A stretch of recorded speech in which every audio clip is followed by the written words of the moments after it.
O som tá ruim aqui, tá bom? Tá, já estou avisando para eles aqui. O som tá ruim aqui. Ó, acabou saindo aqui. E aí, voltou? Parece que sim. Deixa eu cortar. O meu. Voltou. Voltou o som então. Mas ninguém viu o seu início. Ah, é? É. Também estão dizendo aqui, Edivaldo, que ninguém viu o meu início. Então você tem que iniciar de novo. Viu? Estão dizendo que também ninguém viu o meu início. Ouviu, desculpa, ouviu. Ninguém ouviu o meu Ouviu, início. viu, mas então, não ouviu. Tá legal. Então, vamos esquecer tudo que foi dito até agora e apenas lembrando, o tema da nossa conversa inicial hoje é sobre um fenômeno que está acontecendo numa etnia indígena que se espalha entre a Colômbia e o Panamá, em cuja etnia há uma tribo que está sendo especialmente atormentada por suicídios. Pessoas se suicidando, especialmente jovens, adolescentes, e a maior parte deles do sexo feminino, indo aí do início da adolescência até 20, 21, 22 anos de idade. E também o fato de que se declara que pessoas estão ficando possessas em grande quantidade de espíritos de morte, ouvem vozes e são induzidas por essas vozes às práticas suicidas. Isso se tornou contagioso, coletivo.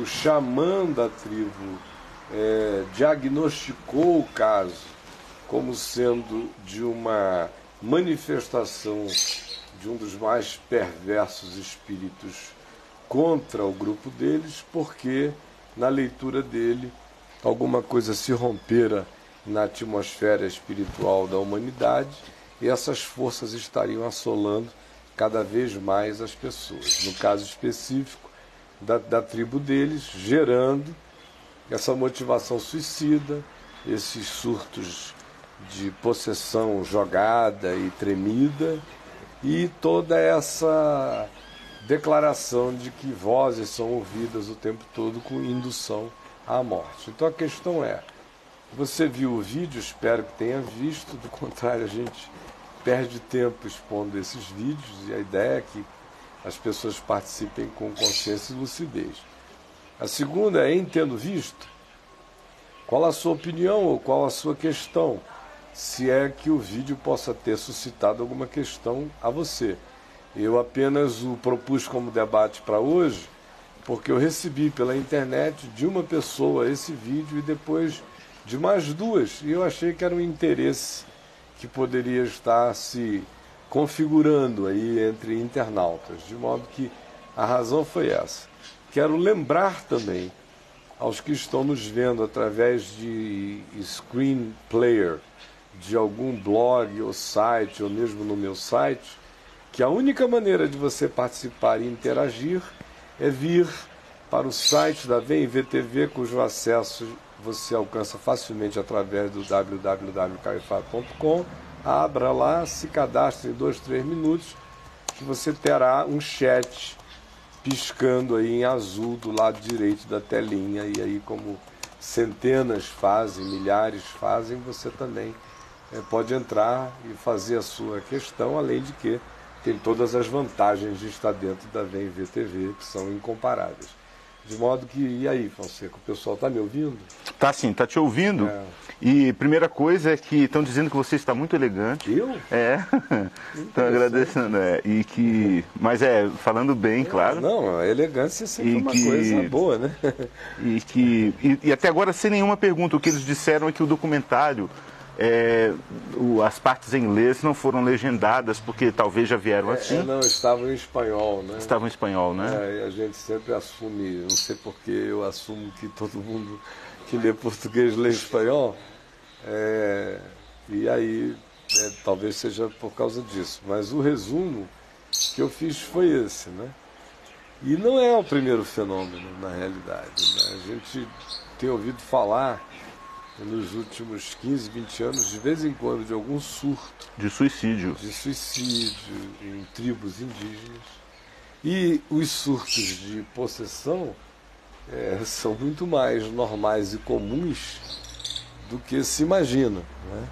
Então, eu venho de uma cultura amazônica e aonde você, não tanto hoje, porque o advento tecnológico tira o luminoso, o elemento mágico da visão cultural da maioria das pessoas, né? O poder encantador e mágico que uma tela de televisão tem é altamente dissociante na mente em relação ao que antes era ocupado pelo lugar da magia. Então a magia tecnológica entra e vai ocupando, quer dizer assim, você está aí sentado com uma tecnologia baseada em informações estocadas em pedras. Não é? Sinistro, né?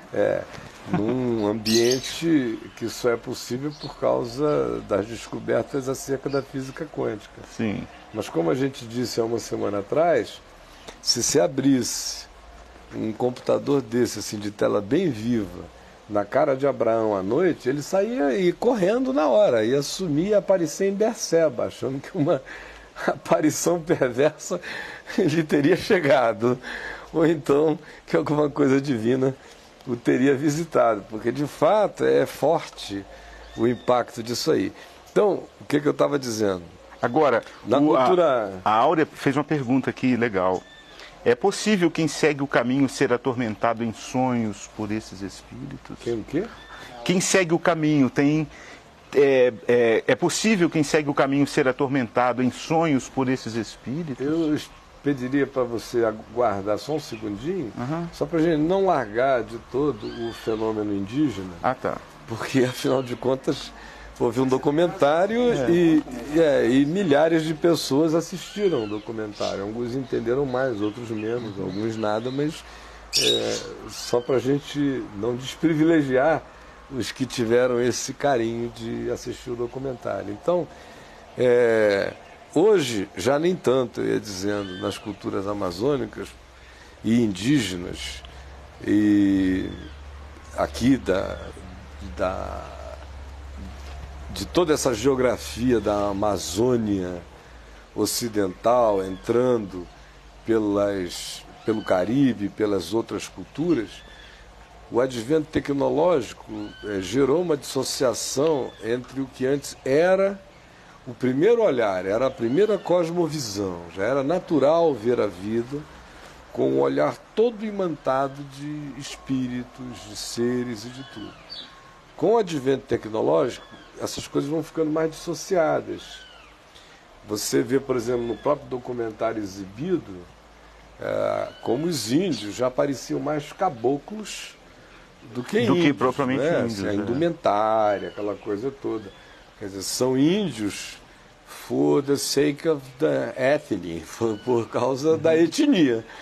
Porque já existem muitas trocas de informações e presenças ocidentais e choques ocidentais manifestos lá entre eles. O que as dinâmicas já não são aquelas originais. Não, já não são. Não são de jeito nenhum. Ritmos de vida, alguma coisa já mudou. E quando eu, particularmente, recebi o documentário e o assisti, na primeira olhada que eu dei, eu achei que o fenômeno, antes de ser um fenômeno espiritual, era um fenômeno de natureza psicossocial e coletiva, que foi oportunizado espiritualmente em algumas pessoas no vilarejo, não em todas, porque a sintomatologia coletiva carregava também muito pânico, medo, histeria, aquele contágio natural por causa do tabu do suicídio. Se a ameaça fosse uma outra, talvez o impacto de medo tivesse sido até menor numa cultura que não pratica o suicídio, não é? Que até se deixa morrer de velho, sem se alimentar num rito final, mas não é suicídio.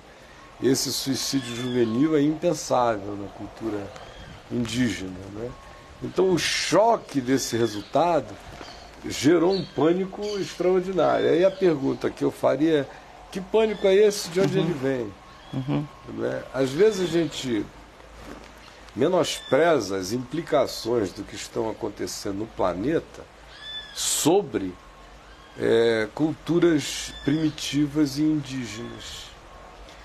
O impacto não é só esse impacto gripal, ou econômico, ou de exploração, ou de perversão da cultura pela via do enfiamento de tecnologias que fazem o indivíduo sair da idade da pedra sem processo algum para os condicionamentos da tecnologia moderna e para as influências e tudo mais, que tem um impacto, sim, desconstrutivo na psique humana que não tem tamanho, né? Como Jung disse para o pessoal que estava fazendo aquela viagem logo depois das proposituras das teses dele, inconsciente coletivo.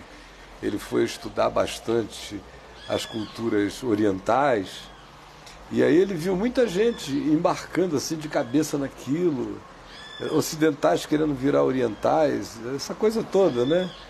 Aquela viagem teletransporte.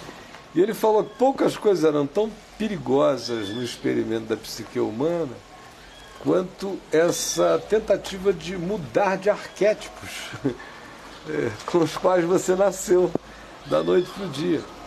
Aqui no caso dos índios, não são eles tentando mudar, é um estupro, é uma invasão que veio daqui para lá, mas que alterou tudo.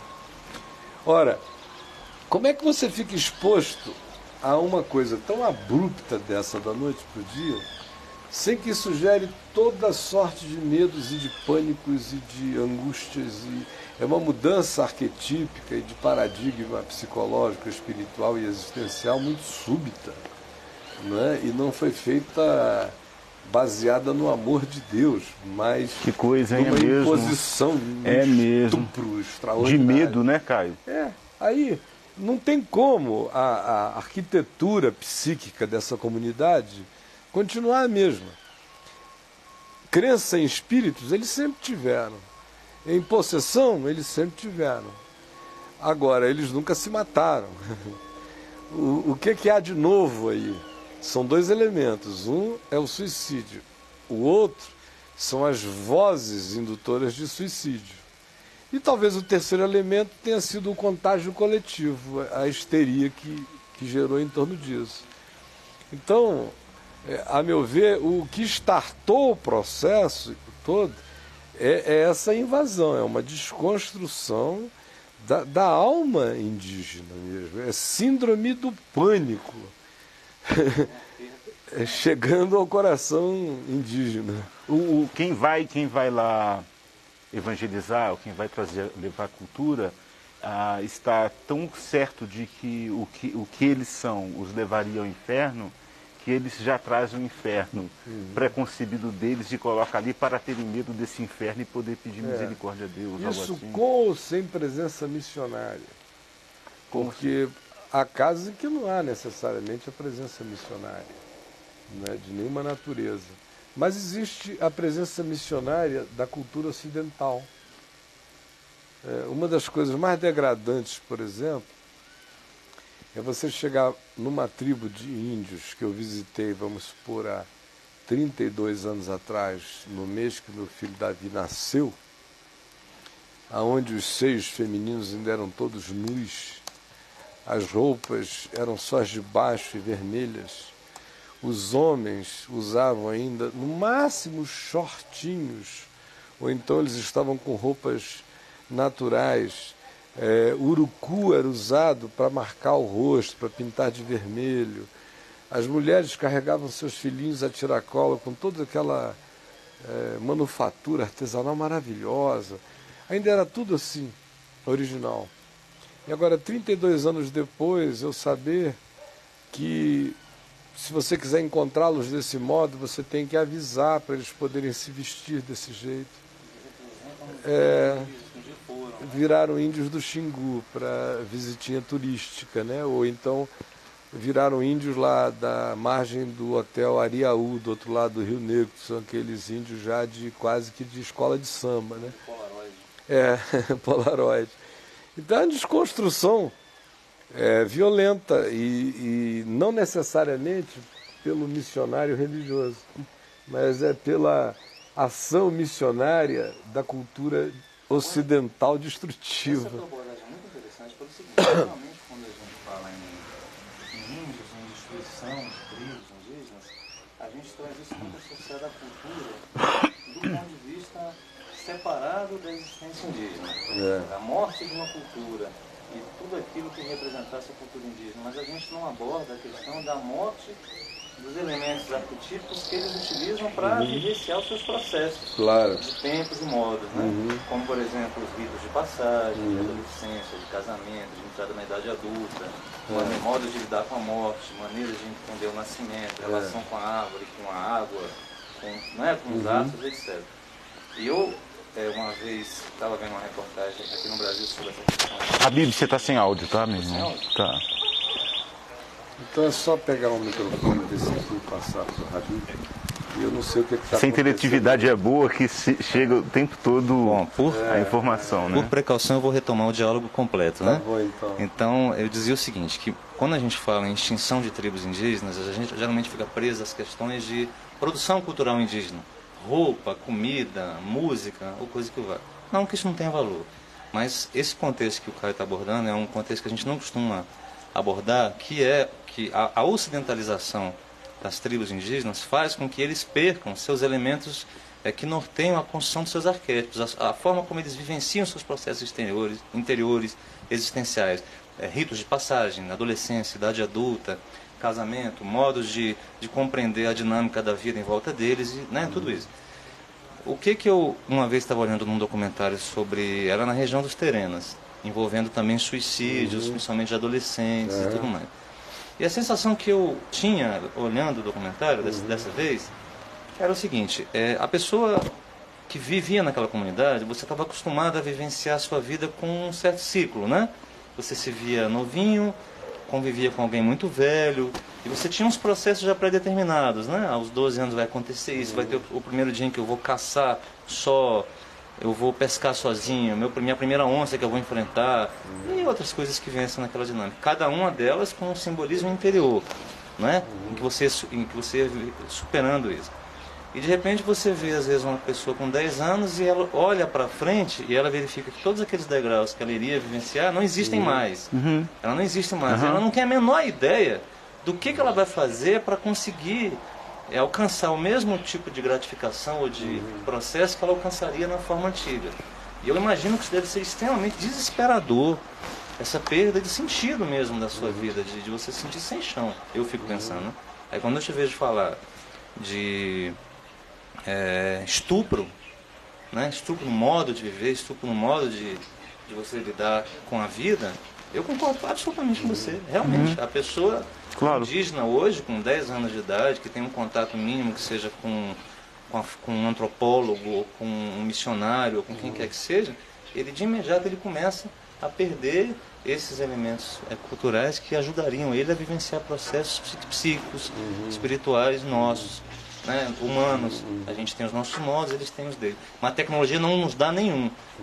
Porque hoje, eu conversava inclusive com meu filho um dia desse, que a cultura da tecnologia, ela hoje não possibilita que você vivencie ritos de construção dos seus processos. É verdade, corretíssimo isso.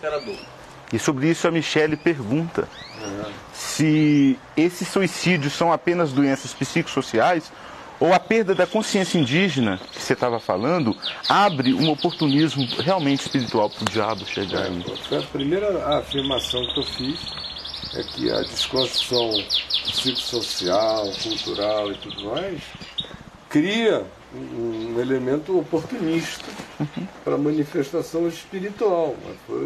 E a segunda coisa que eu falei foi, neste caso, eu creio que o elemento causal é essa desconstrução que gerou essa fragilização. O oportunismo, eu disse, aconteceu depois, embora nessas culturas seja comum lidar com essa possibilidade. E aconteceu provavelmente em 2, 3 ou 4.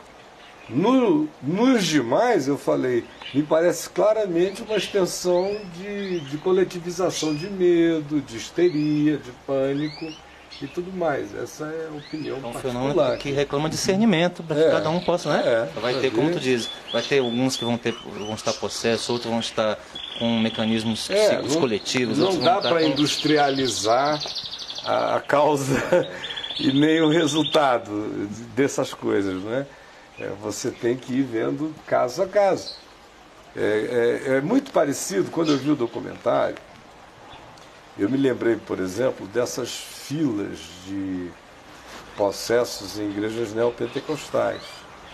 Então, se você tem uma fila de 500, eventualmente haverá 10 a 15 que genuinamente manifestem alguma coisa espiritual.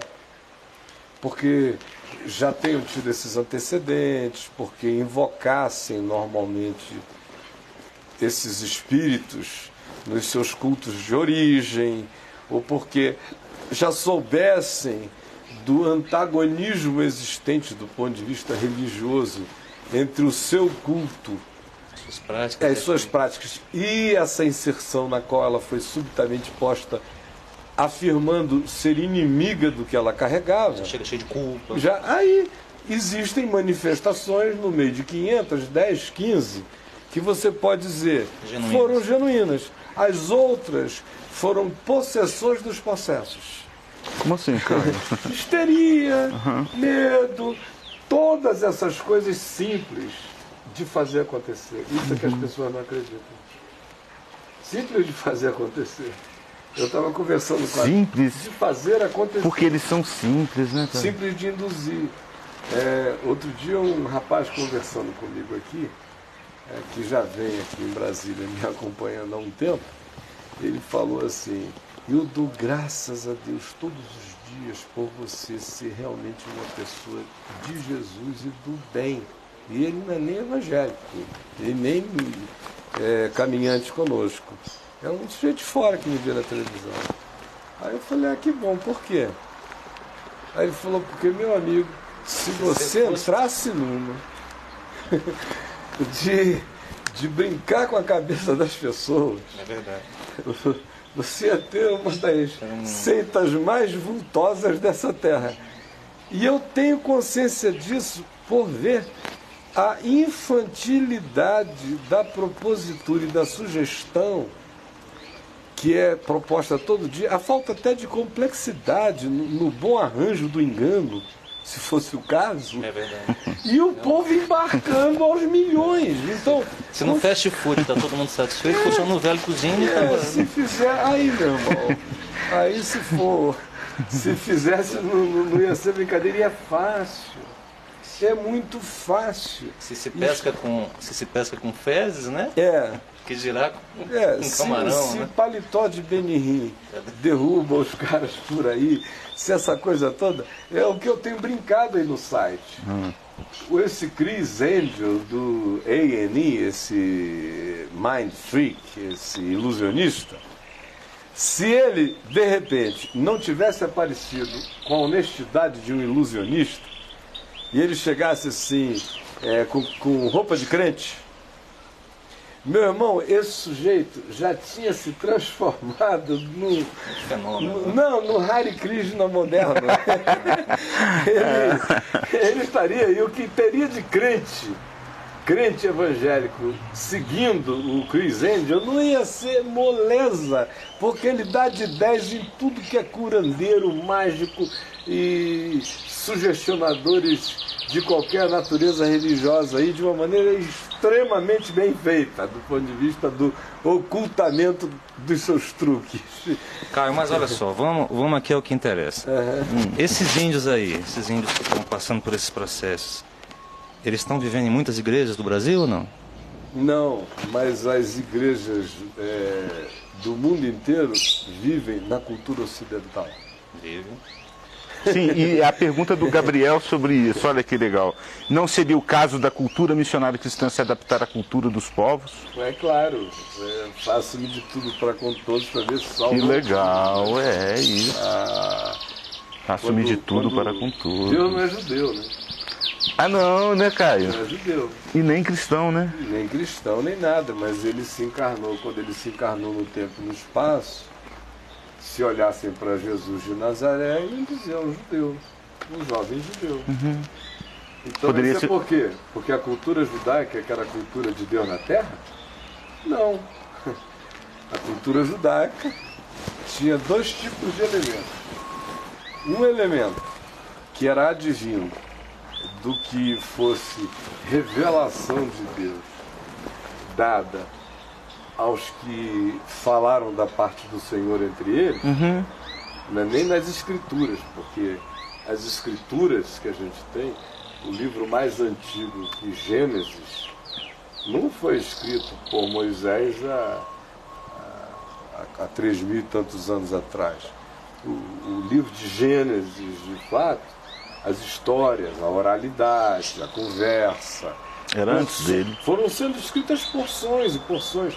Meu amigo Gabriel Barcaí, que eu já entrevistei, vou mostrar aqui um documentário que eu fiz com ele há algum tempo atrás lá em Israel, descobriu há 3 anos atrás uma plaqueta escrita ainda em barro, uma escrita muito antiga, que dizia: ó Israel, o Senhor nosso Deus é o único Deus, né? Que data as primeiras produções de escritura judaica para um período muito anterior ao exílio em Babilônia, ou seja, muito anterior a 700 a.C., 500 a.C., que é o que a maioria dos eruditos querem nos fazer crer, que até o livro de Gênesis foi escrito assim no máximo 700, 800 a.C. Não é tanto assim, mas também não foi uma produção de Moisés. Olha, Arão, segura a onda aqui, que agora eu estou escrevendo aqui um livro, a Torá.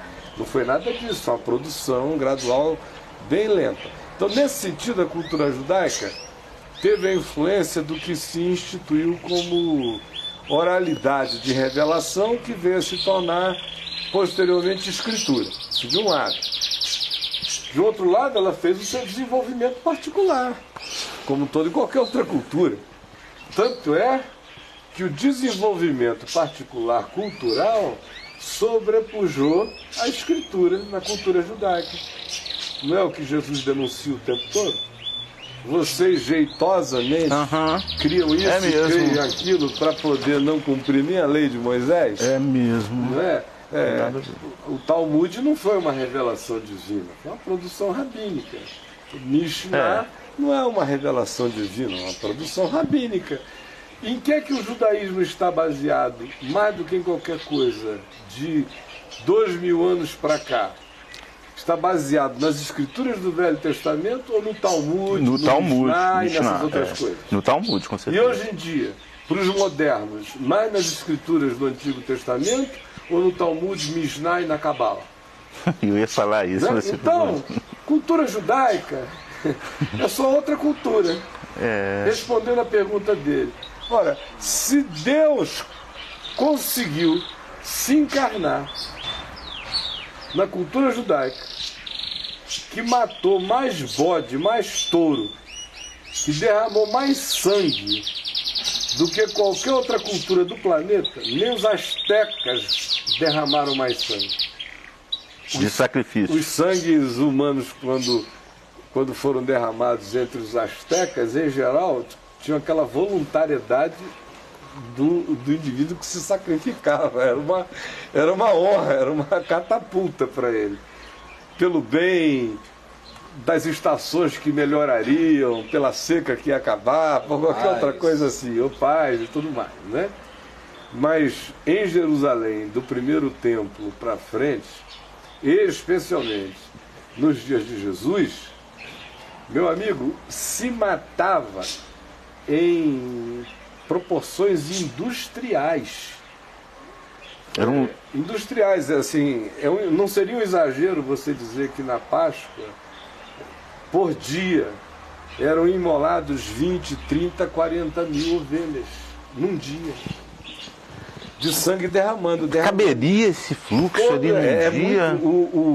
Quando você estuda os subterrâneos do templo em Jerusalém, e ver por onde é que esse sangue todo escorria e para onde ele ia, eram rios de sangue animal. Isso não choca a gente, porque cordeiro pode ser morto. É uma cultura de consumo para nós, o cordeiro, por causa do cordeiro imolado antes da fundação do mundo, por causa do cordeiro da Páscoa, porque Jesus é o cordeiro de Deus. Mas o pobrezinho do cordeiro... Os gritos de 20 cordeiro. Para nós parece tipo assim...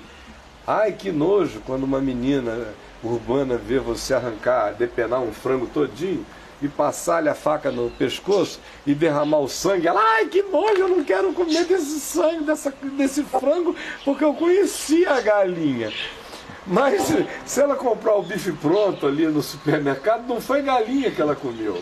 Não faz a mínima diferença mais ou menos a mesma coisa. Né? O cordeiro está para nós, assim como o frango de supermercado. O cordeiro já nasceu encordeirado. Já nasceu encordeirado. Mas o Salmo 50, Deus diz lá, eu não aguento mais tanto sangue. No Salmo 50, parem com isso, porventura não são meus. Todos os animais, todas as ovelhas, todas as alimárias do campo. O sangue é uma simbolização, parem com essa industrialização sacrificial. Qual é o grito dos profetas o tempo todo em nome de Deus? Misericórdia quero, não sacrifício. Misericórdia quero, não sacrifício. Jesus vem e repete a mesma coisa. Tu disseste a quantidade agora, tu disseste, não, 25 mil cordeiros por 30 ano. mil. Não, por ano não. Num dia, né? Páscoa. E eu tô lembrando de um amigo meu no trabalho que ele brincava, o pessoal falava assim, você vai, pô, como é que você come língua? Né? Ele dizia, não, a coisa que eu mais gosto é cozido de língua de beija-flor. São 5 mil beija-flores para cada um dos... Eu estou pensando aqui, bom, graças a Deus, pelo menos que era um animal de porte razoável, né? Se fosse um animal que tivesse menos sangue, seriam 400 mil mortos, né? Para encher os porões dos... Você veja como Jesus entrou no templo em Jerusalém. O que era o templo em Jerusalém? O templo em Jerusalém, de fato, era um panteão. sem deuses de pedra. Mas ele era um grande panteão. Para a cultura judaica, o templo era um lugar tão idolatrado e até mais idolatrado do que os templos pagãos. Porque no paganismo havia templos, mas em Israel havia um templo. E qualquer um outro lugar sagrado era herético. Daí a divisão deles com os samaritanos, porque os samaritanos resolveram ter o seu lugar sagrado lá. Então, herético. Então, voltando à questão dele, ainda é a cultura. A cultura judaica tinha esses elementos e tinha a prevalência sobre esses elementos, que foi o desenvolvimento de uma cultura paralela que absorveu todo tipo de interesses e que fez também muitas formas de sincretismo. Então, você tem, por exemplo, gente que manteve-se firme e resistente a ser absorvido pelo processo de helenização, no tempo em que depois do cativeiro eles voltaram e a cultura grega queria fazer de todo cidadão alcançado pelo mundo grego um cidadão que não só falasse grego, mas que assimilasse a consciência grega.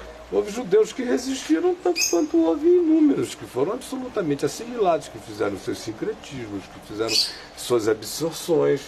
Jesus não vai morar na Galileia dos gentios. Qual é o lugar onde ele vai morar? Ele vai morar na pluralidade cultural. Lá na Galileia tinha de tudo. Por que tem muito mais demônio? Meu querido Anderson, sente aqui, por favor, chegue perto, chegue. Ah, tá com a coluna ruim? Bem-vindo, meu irmão.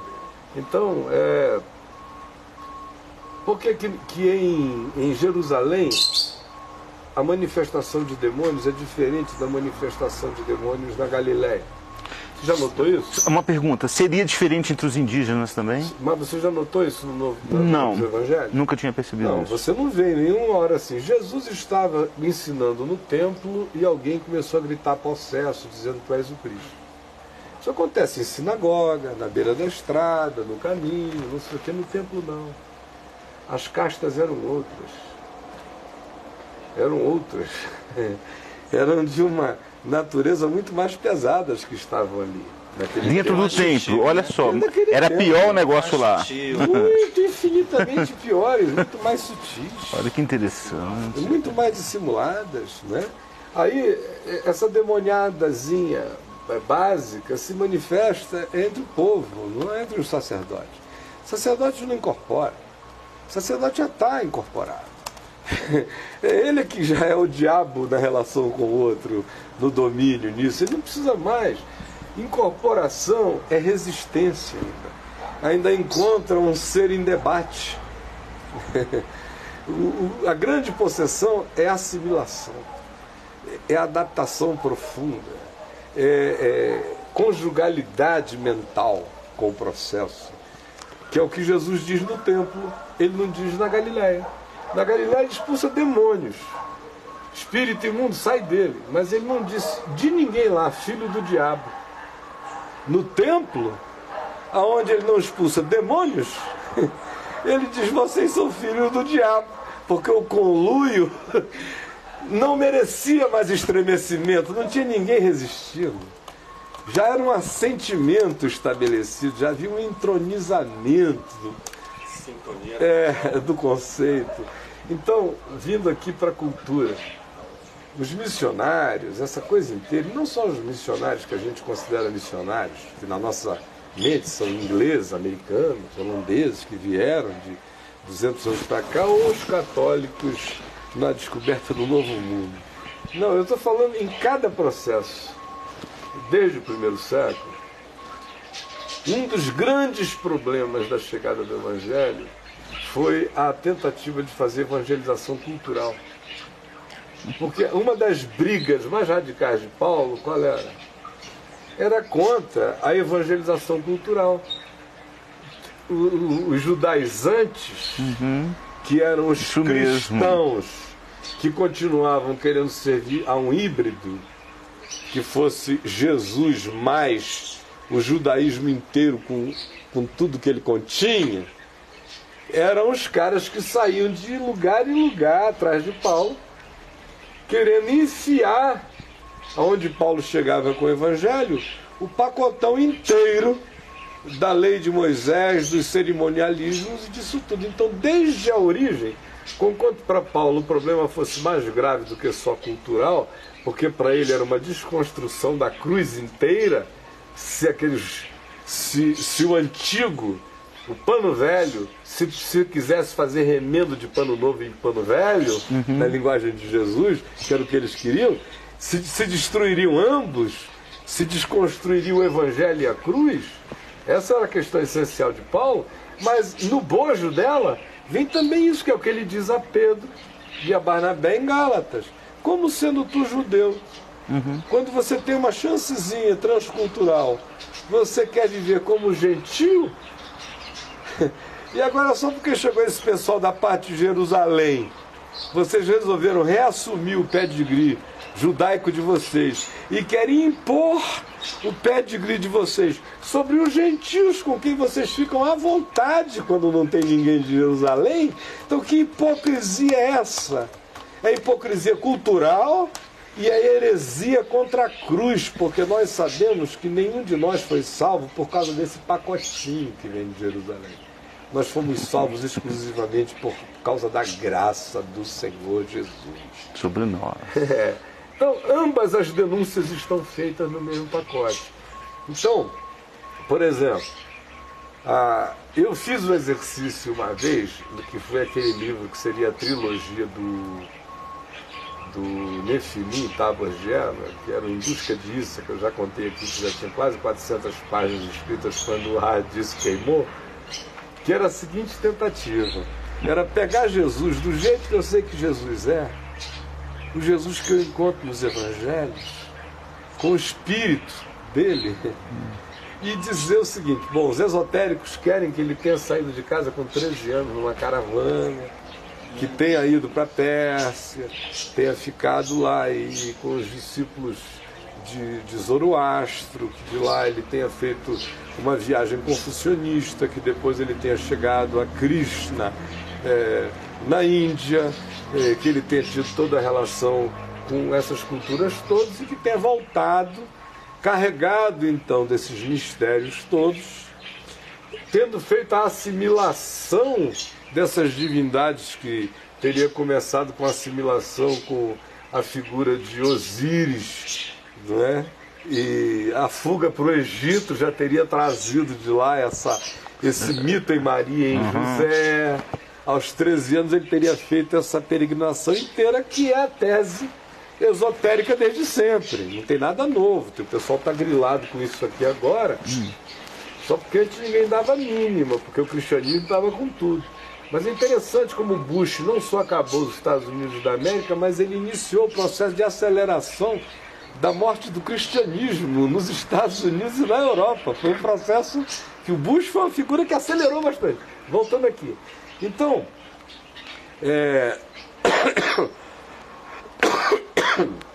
antes de falar do Bush, eu estava falando mesmo, o Bush foi um viés. A viagem esotérica de Jesus.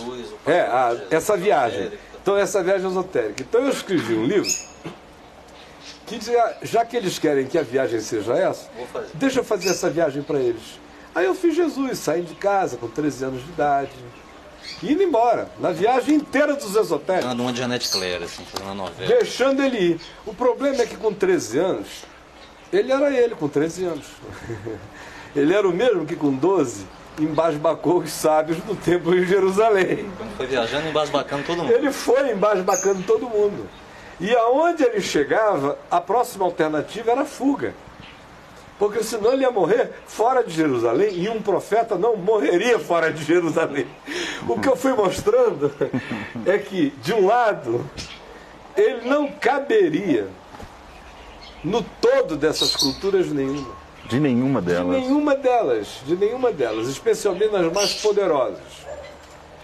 E em segundo lugar, era que em relação às culturas mais fracas, que não tivessem essa aflição soberana de o meu Deus é maior do que o teu, Se autoafirmar, né? que não tivesse isso, ele nem levantaria essa questão. Ele seria assimilado sem contar nenhuma história prévia. Jesus não chegaria para um índio e dizia, olha, deixa eu te explicar uma coisa. Houve um homem chamado Abraão e tal, que foi pai de Jacó, que foi neto de Isaac. O índio não entender nada, né? Ele não iria perder tempo. Olha, um homem chamado Moisés subiu num monte, não sei o quê, papapá, isso, aquilo, outro. Não, ele era a palavra. Ele só ia dizer, olha, bem-aventurados os humildes de espírito. Olha que lindo, Porque olha. deles é o reino do céu. Cabe em qualquer Se ele não cultura, quisesse rapaz. Olha que nem dizer legal. isso, Que bastava ele dizer legal. o seguinte: o que tu queres que os homens te façam, faze tu primeiro a eles, porque esta é toda a verdade do universo. Que coisa. No Novo Testamento, ele se diz, porque esta é a lei e os profetas, porque ele está falando com os judeus. Tem nada a ver com dia de guarda. Se ele estivesse falando com gregos, ele ia dizer, porque esta é toda a sabedoria a ser guardada. Porque isto é tudo a ser sabido. Era só isso que ele dizia. Não, olha, Ministério Amazônico. isso responde a pergunta. Responde, ou quem sabe você pode até falar, mas está tão bonito isso, olha, o André. Como apresentar o evangelho numa cultura indígena sem estuprar o costume local? É só não chegar. O evangelho não é Eu contra a acho cultura? O evangelho não seria uma contracultura? É a pergunta dele. Não, o evangelho só é contra a cultura quando a cultura é contra a vida. E nenhuma cultura é totalmente contra a vida, senão ela nem existiria como cultura, ela já se extinguiria no primeiro dia. Então, as pessoas não existiriam, né? Para ter essa cultura. Primeiro, não existe essa cultura toda endiabrada. Assim como na nossa... Todo endiabramento é relativo, né? Assim como na nossa, é verdade que o mundo jaz no maligno, mas nem toda a produção cultural humana é perversa. O Apocalipse nos diz, lá na Nova Jerusalém, que todas as nações da terra subirão a Nova Jerusalém, trazendo a Deus, ao Cordeiro, honra, glória. O que é isso? É trazer toda a riqueza da inventividade cultural, da existência humana, para a glória de Deus. Em qualquer cultura, em qualquer Então, lugar. o imiscuimento do mal vai acontecendo, mas também existem muitas produções lindas. Tudo que é manifestação de amor é de Deus, em qualquer cultura. Amor de pai por filho, de filho por pai, de marido por mulher, de mulher por marido. Todos esses vínculos, tudo que se estabelece por amor, é santo dos santos, é mais santo do templo de Jerusalém. É santo dos santos. É que a burrice e o confinamento da gente é muito grande. A gente fica atrelado nesses negócios e não enxerga o que é essência e verdade. Então, você vem aqui, se Jesus chega num lugar desse, sobre a coisa aí da contracultura, o que é contracultura? O Evangelho só é contracultura em relação ao que é contra a vida. Não em relação ao que faz parte do fluxo da vida. Da alegria do noivo, da noiva, da festa, da celebração, da vestimenta, da mais roupa, da menos roupa, se é com pena ou é com cipó, se nada disso faz parte. Se tem cedo no algodão, não faz a mínima diferença, né? Nada. Até pelo de camelo serve, né, Caio? Eu fiquei tão feliz, foi uma das experiências mais lindas da minha vida, quando em abril de 77, eu fiquei 15 dias com a tribo dos Iscarianos, levado pelo Desmond, que é um antropólogo hoje professor na Universidade de Oxford, na Inglaterra, é catedrático lá. E o Peter, um missionário americano. Eles me convidaram para ir pregar na dedicação da tradução do Novo Testamento para a língua iscariana, que foi uma tribo evangelizada por uma outra tribo. Os Wai-Wai, no tempo que os Wai-Wai ainda eram completamente puros, eles ouviram o evangelho de uns padres na fronteira, uns padres missionários bem antropologizados no approach, não destrutivo. Contaram a eles o básico. Eles guardaram o básico e saíram visitando as demais tribos da floresta, dizendo que, se fosse lá qual fosse o nome do Deus daquela tribo, ele tinha já visitado a humanidade. E contava a Olha história. Que bacana isso. Contava a história sem chamar o filho do absoluto de Jesus. Só dizer que o filho tinha visitado a humanidade. E contava a história de Jesus inteira. Sem a panaceia de Jerusalém, nem de judeu, de nem templo, de só a história. Ele veio, os dele não quiseram, não sei o quê, papapá. Mas ele ensinou isso, fez isso. Pai, quem crer nele não precisa ter mais medo de espírito, nem da morte, nem nisso, nem daquilo, tá tudo acabado. Aí eles foram falando isso. Até que chegaram lá nos Iscarianas e mandaram uma comissão que desceu o rio Nhamundá, toda paramentada, com aqueles cocais maravilhosos. E a tribo dos Wai-Wai já acampou-se ao lado da floresta. Mandou a comitiva dizendo: nós temos boas novas para vocês, queremos uma reunião. Aí os Iscarianos mandaram o Araca, que era o feiticeiro, o cacique, e mais uns 3 ou 4 anciãos. E eles se assentaram e ouviram a história de como o Deus dele, cujo nome é Corin Kaman, tinha enviado seu filho ao mundo. Ai, que e como a chegada do filho de Corin Kaman ao mundo, que não tinha acontecido isso ali, naquele lugar mais distante dali, tinha gerado um benefício para o mundo inteiro. E aí o feiticeiro disse: eu quero.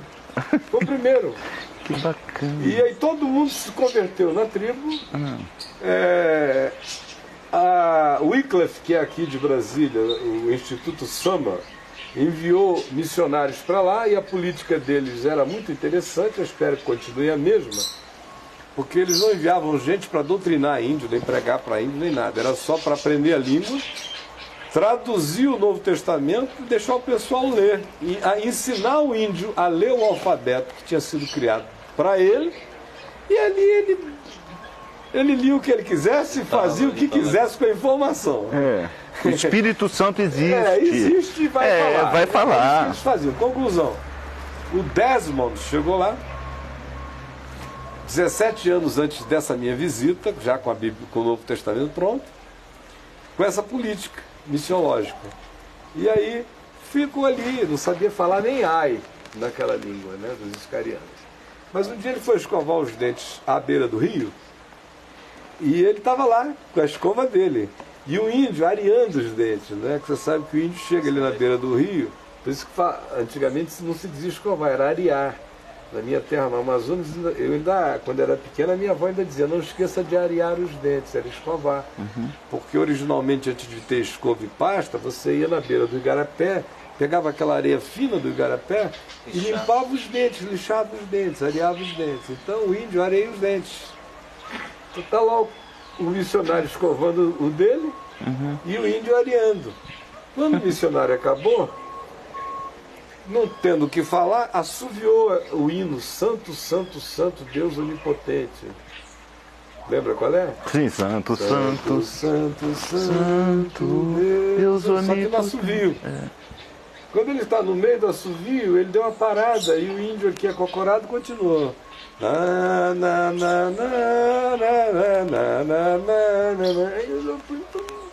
Aí ele falou, eu também. Ele não sabia nada, mas alguns assovios de canções os uaiuais tinham aprendido no caminho e tinham ensinado a eles. E eles assoviavam aquilo para Corim-Camã. Foi o ponto de contato e daí em diante esse índio virou o cara que o Desmond podia chegar e dizer, aí ele ia dizer microfone, aí ele ia escrever primeiro a fonética inteira, isso aqui, aí o índio ia dizer calça, aí ele virou esse tradutor ambulante, não, esse informador fonético. Aí depois é que ele foi estudar, criar vocabulário, entender a construção fonética, pesquisar a origem, traduziu o Novo Testamento enquanto a esposa dele e mais 2 missionários ensinavam a tribo inteira o alfabeto para quando os livros fossem ficando prontos, eles já pudessem começar a ler. E o que eu achei mais legal é que, olha, eles esperaram para traduzir as cartas de Paulo, Pedro, o resto, anos. A primeira coisa que eles fizeram foi traduzir Marcos, que não tem genealogia. Não tem nada a ver com judeu. Não tem história de judeu, não tem nada. E eles substituíram fariseu, saduceu por homens disso, homens daquilo, por significados que deram. Meu irmão, não precisava mais nada. Um livro só. Um livro só, Marcos. O que surgiu dali? Uma comunidade onde os anciãos por natureza já eram os pastores do lugar, porque é assim que é numa tribo de índios, aonde o cacique, que era antes o sacerdote que cuidava todo dia daquela função, se dedicaram a uma espécie de pastorado integral dos cuidados daquelas pessoas, e é também uma função médica, psicológica, é múltipla, né? O cacique continua sendo cacique, a tribo e o que nasceu como comunidade da fé lá eram entes separados. Ao cacique todos deviam obediência, vamos chamar civil, cidadã. Mas os princípios da comunidade confessante dentro da tribo eram outros, de modo que se o cacique, que era membro disso aqui, andasse em desacordo com isso, eles recomendavam ao cacique que pensasse bem no assunto. No tempo que eu estava lá, o cacique estava sob disciplina. Porque numa tribo de 500 pessoas, ele que era presbítero, o cacique, tinha resolvido pegar a mulher de um cara e tomar para ele, no peito e na raça. Conforme a cultura deles. A cultura que eles já tinham deixado para trás há muito tempo. Que eles não achavam que era legal. Eles estavam vivendo bem sem isso há mais de não sei quantos anos. Antes de chegar ao Evangelho, eles já tinham parado com isso. E foi um assinte. Obrigava o outro a desafiá-lo. E quem é que vai desafiar o cacique?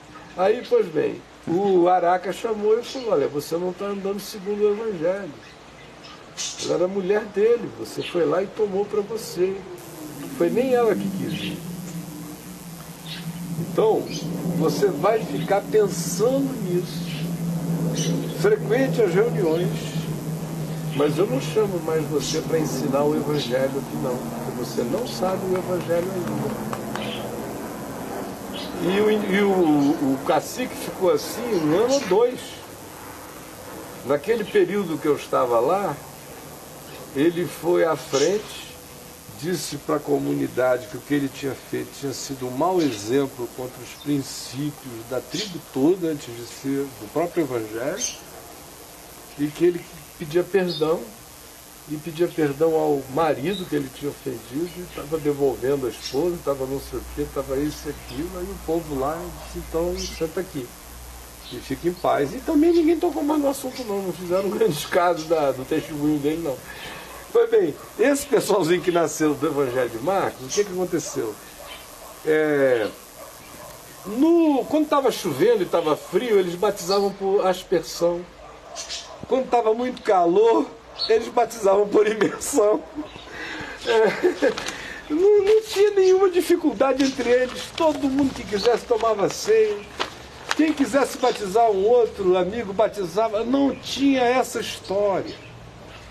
Quando esse espírito estava bem assentado, foi que eles foram traduzindo as outras coisas.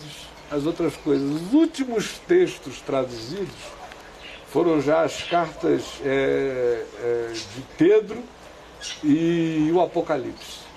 Foram os últimos textos que eles traduziram. Na primeira eles deixaram que os evangelhos ficassem ali alguns anos.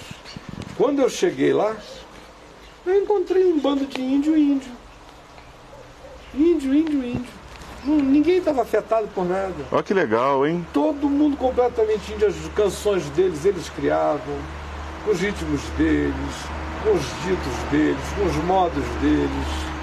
E ninguém mexeu em absolutamente nada. É uma das memórias mais gratas que eu tenho na mente do que o Evangelho pode fazer sozinho, chegando sem doutrinação cristã. Olha que legal.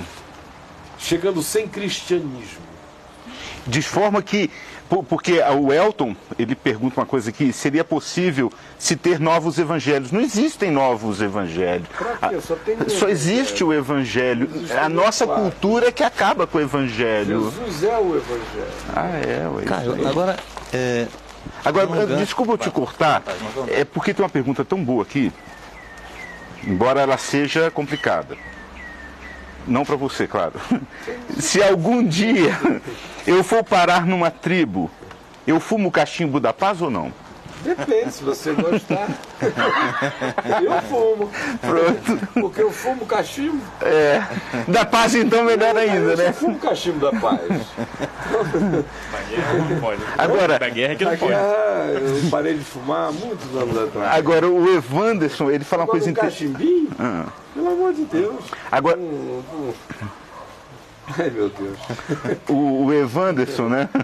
Ele fala uma coisa aqui legal que me chamou para a atenção do que você está falando, né? É como se for para pregar numa favela. Poxa, não é a mesma coisa que você for no Congresso Nacional e pregar, é diferente. Eu às vezes fico vendo esse pessoal. Ou na cadeia, né? Às vezes me enche o saco, essa que é a palavra. São os caras preguiçosos, que não querem ler, nem pensar, nem coisa nenhuma. Me escrevem cartas longas, bem pontuadas até, reclamando de que eu escrevo difícil. Que os meus pensamentos são complicados. Eu digo, que porcaria nenhuma. Todo mundo quer me entender, me entende. Só que não está afim mesmo de entender que não entende. Né? É muito mais um bloqueio anterior do que real. Agora, eu passei a minha vida inteira mudando de linguagem conforme o ambiente. Minha vida inteira. Bom, eu fiz parte de muitos mundos a minha existência inteira. Eu vivi com hippies, no tempo deles, ao mesmo tempo que com a aristocracia, simultaneamente. Aprendi mundos muito distintos. Os meus grandes amigos na adolescência e na primeira juventude eram pessoas consideradas bandidas e marginais. É toda uma outra cosmovisão. Depois eu tive muitos amigos que eram considerados indivíduos violentos. Depois eu tive muitos amigos que eram aqueles pacifistas, ripongas, desprezíveis, pela maioria, meus amigos amados. Depois eu me converti e eu tive amigos de cabo a rabo, dos mais caretas aos pentecostais mais jejuantes. Amigos de ponta a ponta do espectro. Não desprezei os amigos nem as amizades anteriores, tudo foi processo cumulativo, fazendo minhas próprias sínteses e de compreensão também de cada grupo, onde é que cada pessoa está e suas consciências. Aí você vem, bom, quando eu comecei a pregar o Evangelho, eu logo vi que o modo como eu pregava no templo, ou num ajuntamento público, não era o mesmo como eu ia pregar com uma câmera na minha frente. A pressuposição era outra. Uhum. Bom, quando eu estou diante de 1.000, 2.000, 5.000, 10.000, 100.000 pessoas, a própria realidade do público impõe uma determinada intensidade de comunicação. Agora, eu aqui sentado, corta para cá, Tiago, aqui o Edivaldo, aqui para o Rodrigo, para ficar bem frontal essa câmera aqui, ó, essa aqui. Essa câmera aqui não é a câmera de uma multidão. Ela é a câmera de um indivíduo, ela é íntima. Uhum. Agora imagina eu chegar aqui, aí começa a porque o Senhor Jesus! Que num ambiente grande eu nem consigo chegar assim, não dá. Eu sou sincero com o meu esquentamento de alma. Eu vou devagar, se esquentar, esquentou, se não esquentar, não esquentou. Agora aqui eu tenho que tratar essa câmera aqui como uma pessoa, é mesmo.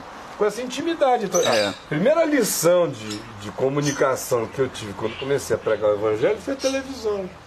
Quando eu estou em público, a comunicação tem que ter a intensidade e a responsividade que seja pertinente ao encontro com aquele grupo humano.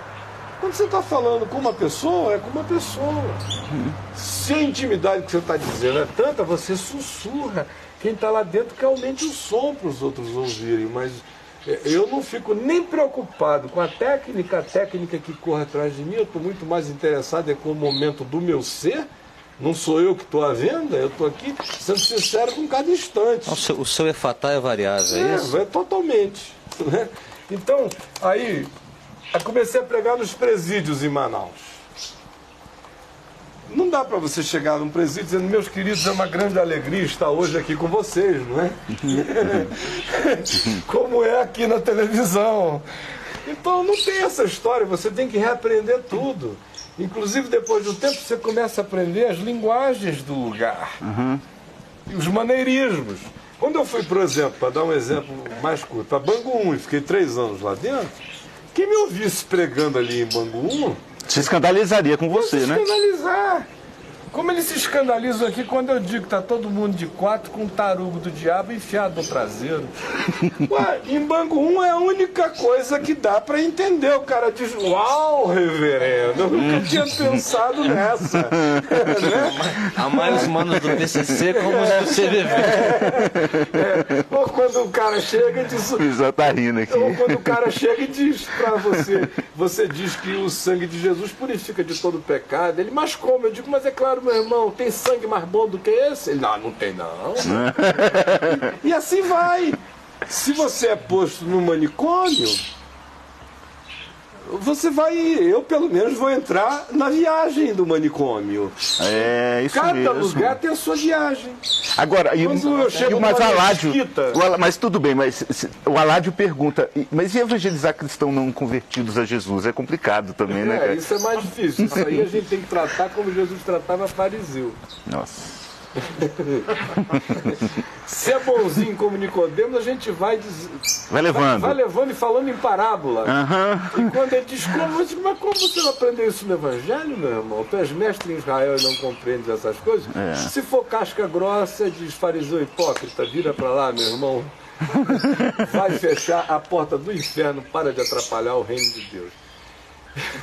E se for como aqueles que ficam, não é nem cristão hipócrita, é bruxo arrogante, como aquele que tentava dissuadir o procônsul Sérgio Paulo diante de Paulo, desviando e corrompendo a mensagem do Evangelho, eu sou politicamente incorreto o suficiente, seria até o último dia da minha existência, para seja aqui, ali na esquina, ou no Palácio de Buckingham, se ele estivesse fazendo isso com o rei da Inglaterra, Pede você. filho do diabo, cheio de todo engano e de toda malícia, até quando tu vais perverter os santos e retos caminhos do Senhor? Eis aí a mão do Senhor sobre ti, e tu ficarás cego por algum tempo, vendo somente névoa e escuridade. E para mim o Evangelho continua exatamente o mesmo. Em cada lugar, é como meu pai dizia: cobra pequena, meu filho, paulada pequena, cobra grande, pega uma estaca, arrebenta para valer. O pessoal tá gostando aqui, Caio, viu, velho? agora, deixa eu perguntar um negócio para você. A gente começou a conversar sobre a tribo indígena, sobre as possessões, sobre os fenômenos e tudo. Aí você entrou nessa tua história antiga. E eu queria pegar a tua história e voltar lá para o nosso tema e te perguntar o seguinte. Quando a gente olha para uma situação dessa, assistindo o documentário, a gente tende a uniformizar o tratamento das pessoas. Quem é cético pensa em medicação, pensa em terapia, né? Quem tem essa formação pentecostal ou de algum outro tipo de formação meio fenomenológica pensa em expulsar o demônio, contratar um helicóptero, jogar água benta em cima de todo mundo. Tudo mais. Essas são as visões primeiras, estanques, né? A visão primeira é essa. E aí eu te vejo contar essa história da tribo e tudo. E eu queria te perguntar o seguinte, vê-se que o pajé dessa tribo, ele não tem condições de pastorear essas pessoas. Ele não tem hoje condições de ajudar essas pessoas a saírem do estado em que elas estão. A minha pergunta para ti é o seguinte, se esse pajé que está lá tivesse sido evangelizado mesmo, recebido, crido na mensagem de Jesus, hoje ele estaria capacitado a ter discernimento e sabedoria de pastorear cada uma das pessoas conforme a necessidade que elas teriam para poderem se libertar? Eu acho que se ele fosse um pajé com consciência de discípulo, consciência de Jesus nele, esse fenômeno não teria crescido. Porque o fenômeno cresceu muito pelo pânico do pajé. Quando a comunidade, se você vir o documentário de novo, viu a perplexidade do pajé e a impotência do pajé, a ponto do pajé pedir ajuda, aí o fenômeno aumentou imensamente, de modo que ele acabou... Eles perderam aquela segurançazinha, nem essa eles tinham. O sangue de bodes e de touros, aquele elemento de alívio psicológico, que é o que acontece nesses documentários estilo Assombrações, que a gente comentou outra hora ali, que às vezes vai lá o padre com água benta. O rito já cumpre um papel de certa pacificação psicológica, dá um aquietamento no indivíduo oprimido, embora não resolva o problema. É o chamado sacrifício de bodes e de touros do livro de Hebreus, não é? Que tem que ser feito todo dia porque não resolve nunca para sempre. Mas tem esse elemento. Quando eles viram até o elemento relativo se diluir e desconstruir-se ante o pânico do pajé, aí o surto se generalizou. De modo que, a meu ver, no episódio em questão, nós temos 3 fenômenos em curso, combinados, se retroalimentando, porque como é uma tese que a gente tem repetido, usando a linguagem da minha mulher, usando a linguagem da Adriana, porque eu falo isso há milênios. Quem lê os meus livros antigos, por exemplo, vê que eu estou falando do pão de Gideão, que é essa coisa que volta, que sempre volta, que os principados e potestades se alimentam da produção humana. Isso eu estou falando isso há 30 anos. Mas um dia eu conversando sobre isso com a Adriana, numa praia, assim que a gente se conheceu, e eu contando a história inteira, e onde ir na Bíblia, e não sei o que e tal, e ela ouvindo. Aí no fim ela parou e ela me fez uma equação simbólica de tudo que eu tinha dito, e ela tinha compreendido e resumido numa única coisa que eu achei perfeita. Ela disse: é mesmo, né? A serpente se alimenta do pó da terra. Ela tem que se alimentar dessa produção dos humanos, porque o que eu tinha descrito o tempo todo era essa fenomenologia. Ela levou para aquele ambiente primal e criou uma imagem que eu uso frequentemente para simplificar para todo mundo o que eu estou tentando explicar. Então, conquanto seja isso que eu creio, que eu entenda que o Novo Testamento nos ensine, que esses ambientes se retroalimentem, a maioria não consegue fazer essa linguagem psicodinâmica do encontro fenomenológico. É todo mundo muito estanque, a ciência é muito reducionista ao extremo, não é? Hoje eu recebi uma carta aqui. Porque a especialidade é saber cada vez mais e cada vez menos, né? E apenas de uma maneira linear e cartesiana, perdendo a globalidade e a vastidão das percepções e das retroalimentações, não é? Porque o que aqui é verdade não é verdade absoluta quando comparada com inúmeros outros fenômenos existentes paralelamente que absorvem esse como uma realidade, mas não como a verdade. Né? Então, a falta de leitura fenomenológica é o diabo da história. Aí você expulsa demônio de quem está precisando de medicação, você medica quem está precisando de libertação espiritual, ou você liberta espiritualmente alguém e não sabe que ajudou a libertar e continua a insistir que a pessoa está oprimida, aí faz a pessoa introjetar um psiquismo agora de incorporação que acaba se cronificando nela e adoecendo mentalmente. Enfim, as variáveis são tantas que a coisa mais sábia é você com isenção olhar, ver o que é o que, desapaixonadamente. Amanhã, inclusive, eu pedi ao Edivaldo, enviei um link para ele hoje, para ver se ele amanhã põe no ar para a gente, antes do Papo de Graça começar, ou dentro do Papo de Graça, de modo que é bom o pessoal sempre estar ligado 45 minutos antes, ou seja, a partir de 2h30 está todo mundo já de olho lá. Porque pode ter sempre um documentário. Sempre pode ter um documentário. A gente sempre avisa, mas é bom ficar atento. Agora, Caio, mas o de amanhã vai ser uma coisa interessante, que é sobre vida após a morte. Amanhã. Sobre esses estados de pessoas que têm morte clínica, parada cardíaca, cerebral. Quase morte, né? E algumas clinicamente mortas mesmo, né? Por todos os critérios científicos mortos. Eles chamam de quase morte só porque o cara voltou. Para susto deles, na maioria das vezes. Porque de cara já tinha sido dado como morto.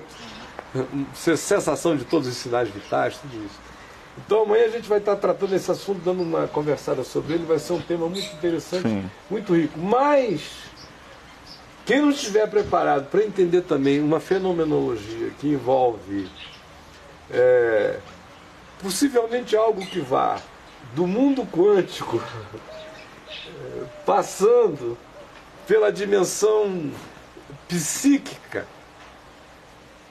e entrando na dimensão espiritual, não vai poder nem entender a fenomenologia, porque se você olhar com um olhar religioso dogmático, você não consegue entender aquilo, você não consegue, sem ordem de Melquisedeque, você não consegue entender por que a experiência de quase morte do indivíduo cheio de bondade, de amor e de graça na Índia é idêntica à do indivíduo cheio de amor e de graça morrendo num hospital holandês sob os cuidados de um pastor piedoso. É a mesma experiência? Mesma.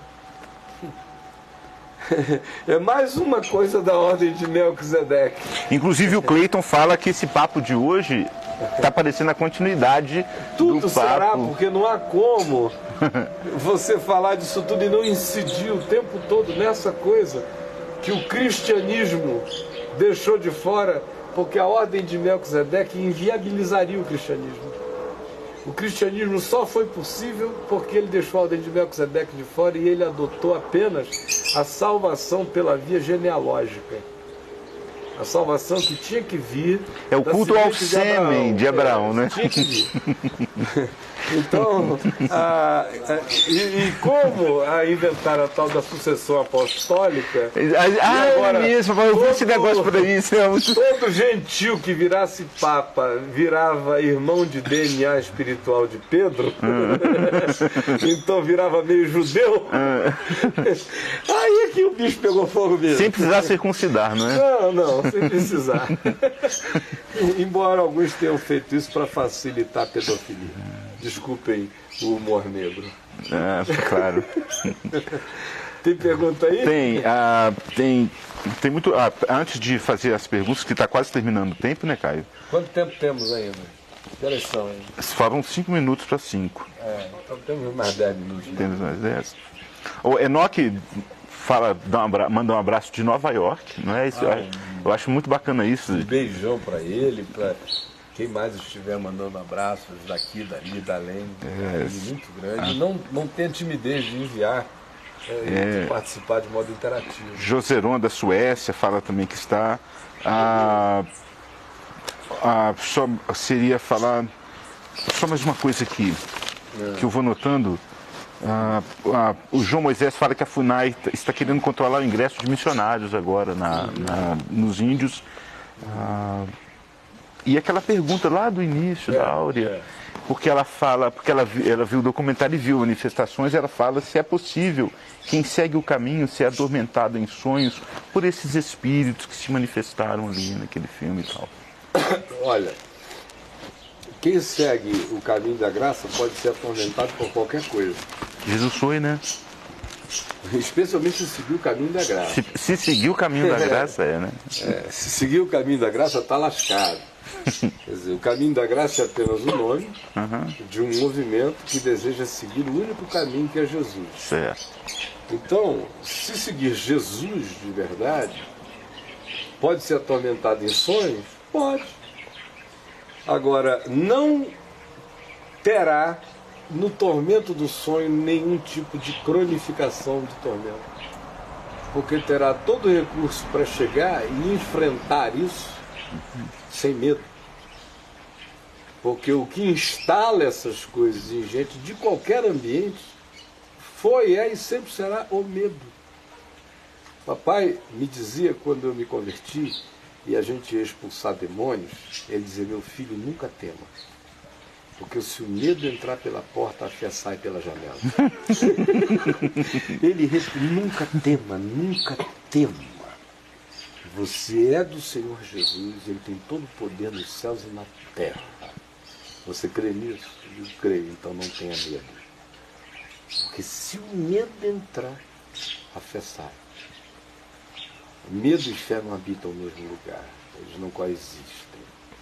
Então, essa pessoa talvez esteja colocando mais fé no fato de que ela largou a religião e agora ela está andando no caminho da graça, começando a aprender sobre o Evangelho da Graça, ela esteja colocando mais fé na transição histórica, no elemento transicional do processo, porque agora ela está no caminho, ouvindo que o escrito de dívida que havia contra nós, que constava de ordenança, que nos era prejudicial, foi inteiramente removido e encravado na cruz, e que os potestades, principais potestades foram despojados, e que aí, supostamente, essa transição geraria uma segurança extraordinária. Olha, ela gera, se ela não for apenas uma transição num processo mental, se ela for uma transição que gere a fixação de convicções abraçadas no ser de verdade.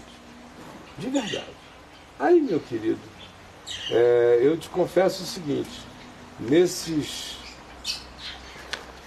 35, 36 anos agora de caminhada diária com Jesus, os tormentos espirituais que eu tive aconteceram de fato como tormentos espirituais na minha vida apenas quando eu abri a guarda, consciente e deliberadamente, para aquilo que a minha vida inteira eu sabia que abria brecha para o mal na existência humana. O que foi isso? foi quando eu adulterei. E a palavra que eu quero usar é essa, eu não quero minimizá-la, não. Uhum. Quando eu adulterei com a consciência que eu tinha de homem de Deus, Uhum.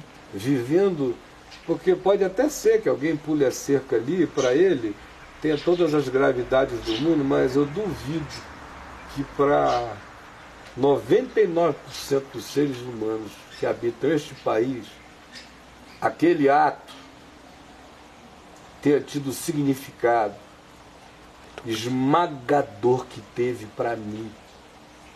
Por isso, quando o pessoal fala de adultério por aí, eu digo, eles estão falando deles. Eles não aguentariam ter vivido com a angústia do meu, que era do tamanho da consciência que eu tinha. Durante aquele período ali, que veio a terminar para mim, de fato, como uma angústia espiritual e psicológica, já aí por volta do final de 2000, início de 2001, eu tive muitos sonhos que foram verdadeiras opressões espirituais. Recorrentes? Recorrentes. Um deles eu conto naquele livro Tábuas de Eva, que era eu com duas meninas, tem no site, eu mesmo, não sei o quê. O pessoal procurar lá eu mesmo em pesquisa vai achar. Está lá desde 2003. E outros. Agora, aquele período anterior inteiro, meu irmão, ixi, eu podia entrar onde entrasse, chegava às vezes, quantas vezes vieram endemoniados com um facão desse tamanho. Um tal de Pedro, um dia, que era um sapateiro na beira do rio, lá em Manaus, e um demônio entrou nele, ele disse que estava cortando um couro na beira do rio, quando ele sentiu uma sombra entrar nele, ele não lembrava de mais nada. A última coisa que ele veio aliás, a primeira coisa depois disso que ele veio a reconhecer foi caído no chão e eu em pé em cima sem ele nem saber quem eu era.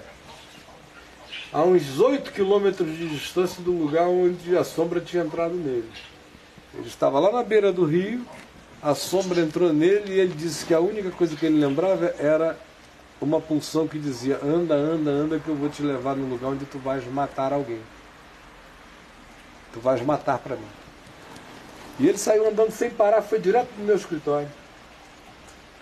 Justamente nesse tempo que era demônio ser expulso para todo lado. Isso foi em 70, já foi em 78, a Vind já existia oficialmente. Então, o Heraldo, que eu não sei se está me assistindo agora lá em São Paulo, na Eco TV, estava lá. Socorro Brasil, que está morando em Niterói, estava lá. O pastor Manuelzinho de Manaus, estava na sala. O Tutuca lá de Manaus, um monte de gente viva para contar a história, para todo lado. Só que eu não estava, eu tinha ido almoçar em casa. Eu ia fazer uma siestazinha amazônica, a casa era perto. Então 1h da tarde em casa, comia aquela comidinha, dormia meia hora. 2h45 eu estava voltando, já aquele monte de gente esperando lá para ser atendido. Nesse dia, quando eu estou voltando, parei meu carrinho na frente. Um rapaz chamado Fernando Antônio, que é pastor batista em Manaus, talvez esteja nos vendo, e era também paraibano, recém-convertido, com aquele linguajar bem paraibano. Furubucho. Ele dizia para ele: não entra aquele furubucho, não entra aquele furubucho, não entra aquele furubucho. E eu não conseguia nem entender, ele falava tão rápido e nervoso. Deixa língua estranha, né? Não entra aquele furubucho, não entra aquele furubucho. Eu entendi, fura, não sei o que. Fura o quê? Furubucho de quem? Aí ele falou: o endemoniado. Aí eu falei: onde? Eu ainda lá no asfalto. Ele falou: aqui dentro. Aí eu olhei assim pela fresta e vi o Heraldo, que está lá na Eco TV em São Paulo, encostado na parede, o cara com a faca aqui enfiada nele, ele rendido na parede, e o cara dizia assim: fala aquele nome que vocês gostam, o nome de Jesus, fala aquele nome que eu te furo. E o Heraldo lá, o outro pulou pela janela, Socorro Brasil se escondeu no banheiro, foi um caos. E esse lá fora gritando. Aí eu olhei e falei, olha, esse negócio tá bravo aqui dentro. Aí eu falei, quer saber? Eu vou pegar o papai que eu acabei de deixar ali atrás, né, no templo, tinha deixado o papai na igreja presbiteriana, vou fazer a volta e a gente vai voltar juntos. Aí eu fui, fiz a volta no carro, só um quarteirão. Você não quis aliviar seu pai do perigo, hein? Que coisa. Não foi isso não. A nossa experiência fazendo coisas juntos era cotidiana. Nós íamos de 2 em 2, como Jesus mandou. Se precisasse, estava sozinho, não tinha essa história. Mas era normal a gente fazer isso. Falei, acabei de deixá-lo lá, vou pegar. Fiz a volta, buzinei, ele apareceu. Falei, entra aqui, paizinho. Ele entrou. Um minuto de carro, de fato, da igreja até lá. Você contou para ele no... Um minuto. Falei, tem um homem com a faca, rendeu tal. Vem comigo, vamos lá. E eu queria que o senhor me desse uma cobertura, porque eu vou ter que entrar entrando. Aí, ele falou, entre com tranquilidade. Vai que é tua. O pai é louco igual o filho. Não tem disso não, Aí, glória a Deus.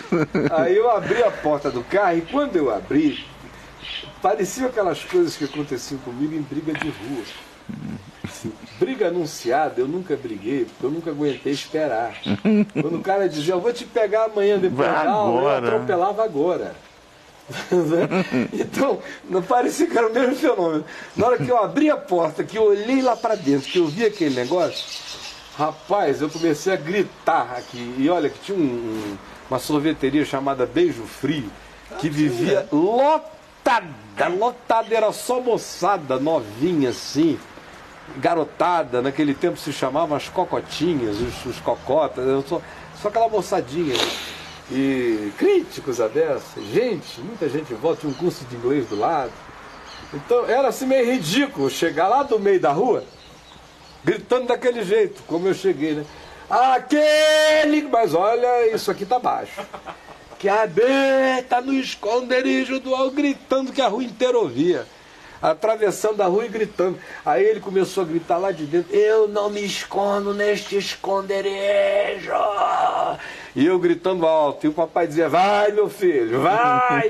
Aí eu fui entrando, quando eu entrei pela porta, meu amigo, que o bicho me viu, ele largou o Heraldo lá, aí veio com aquela faca, pra cima de mim. A primeira reação,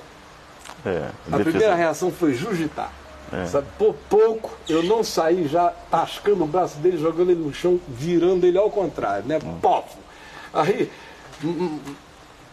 Aí eu digo, não, eu vou ficar aqui em nome de Jesus, eu quero ver essa faca entrar em mim. Quero ver se essa bosta vai entrar em mim. Eu tô aqui blindado por Jesus. Rapaz, aí o bicho veio, parou com ela aqui na minha cara. Agora, a dureza é esperar, né? O que a gente quer se defender, claro. A dureza é esperar. Pá! Aí eu falei, sai dele em nome de Jesus. Aí ele rodopiou, caiu no chão. Pá! Aí, com a faca na mão, levantou de novo. Aí ele já veio diferente. Aí ele veio já tremendo assim, com a faca, querendo enfiar a faca. Ele ficou com a faca assim, tremendo na minha cara. E eu olhei bem nos olhos dele e disse, sai dele em nome de Jesus. Aí ele caiu, aí eu fui, tomei a faca da mão dele, joguei fora. Falei, abre os olhos e me identifica, você está livre, em nome de Jesus, olhe para mim. Aí ele abriu os olhos, quem eu sou, quem é o senhor, onde é que eu estou, não sei o que e tal, essa coisa toda. Mas, respondendo a ela, não basta estar no caminho.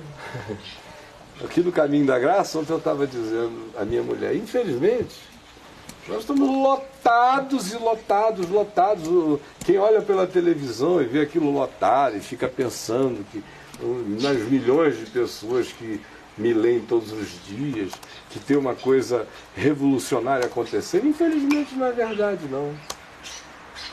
Tem pouca gente encarnando o caminho como palavra, como verdade, como vida. Com certeza. A maioria está só chegando dizendo assim, bom que eu estou livre daquela opressão lá da religião e vou ficar sentado aqui. Agora, de mim eles só ouvem cacete, né?